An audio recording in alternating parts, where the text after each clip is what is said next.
Au-delà de la beauté des lieux, le jardin médiéval de Kinsheim constitue en quelque sorte une pharmacie à ciel ouvert.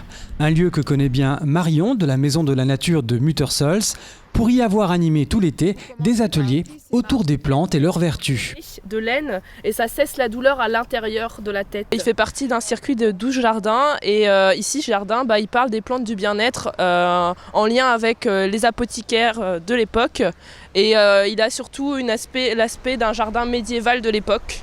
Dans ses interventions, Marion aborde le regard porté par l'homme sur les plantes et leurs bienfaits au cours des siècles. Donc en parlant du Moyen-Âge justement, mais aussi de la Renaissance, et puis on arrive à de nos jours, qu'est-ce qu'on pense maintenant des plantes et comment on les utilise, puisqu'elles ont été longtemps délaissées à certains moments, et puis elles sont revenues, et aujourd'hui on y revient beaucoup. Donc voilà, l'idée c'est d'échanger, de partager sur tout ce que les bienfaits des plantes peuvent nous apporter. Bien plus qu'un exposé, l'animatrice de la Maison de la Nature invite les visiteurs à se faire leur propre opinion en utilisant leur sens. S'immerger à travers les sens vers l'odorat et retrouver sa plante, ou même en ayant les yeux bandés, et du coup il faut reprendre un autre lien avec la plante dans sa spécificité, dans le toucher, dans tout ce qui la caractérise, mais sans avoir la vue.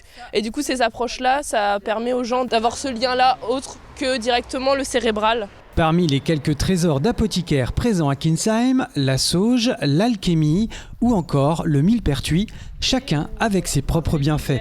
La sauge, c'est une plante très importante puisque dans son nom, salvia, on parle de sauve, sauver. On dit que la sauge, c'est celle qui sauve. Et d'avoir de la sauge dans son jardin, c'est de ne pas avoir besoin de médecin.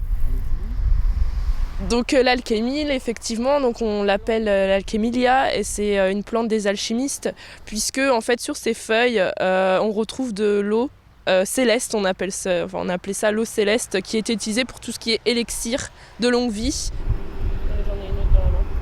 Alors le millepertuis perforé, c'est donc une plante antidépresseur qui est utilisée aussi pour tout ce qui est brûlure, infection de la peau. On va faire une huile avec et cette huile va devenir rouge avec ses fleurs jaunes. Néanmoins, elle est photosensibilisante, donc il faut l'utiliser le soir. Bien des secrets sont nichés aux quatre coins du jardin médiéval de Kinsheim. Avec ce type d'atelier, la Maison de la Nature invite le public à renouer le contact avec son environnement et à se tourner vers des solutions plus naturelles pour se soigner.